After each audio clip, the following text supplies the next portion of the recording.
আমি আপনাদেরকে বলছি, আপনাদের কদমে হাত ধরছি, এখন মালদ্বীপের অবস্থা বেশি ভালো না।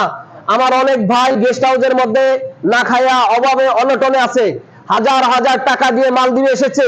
আজকে যদি কাজ না পাওয়া যায়, আজকে যদি খাওয়া না থাকে, বাড়িতে যদি পয়সা না পাঠাইতে পারে, মাকে যদি সুখী না করতে পারে, স্ত্রীকে যদি সুখী না করতে পারে, ছেলে মেয়েকে যদি পড়ালেখা না করাইতে পারে, এই বিদেশের কোনো মূল্য নাই। এই জন্য আমরা যারা মালদ্বীপে, আপনারা যারা লোক আনেন, আপনারা মিথ্যা কথা বলে কোনো লোক আনবেন না, আর ফ্রি বিষয় কোনো লোক আনবেন না। যদিও আনেন, কোম্পানির বিষয় আনেন, কোম্পানি তার ভরণ পোষণ সবকিছু দিবে। আমি এই ভিডিওর মাধ্যমে, এই চ্যানেলের মাধ্যমে, এই অনেক ভাইয়েরা রয়েছেন এখানে, আমি সকলের কাছে এটাই আমি আবেদন করব, যাদের কাছে আমার কথাটা পৌঁছে যায় তাদের কাছে আপনারা এই জিনিসগুলা বলবেন যে কেউ ফ্রি বিষয় জানি এখন মালদ্বীপে না আসে, ফ্রি বিষয় অবস্থা বেশি ভালো না।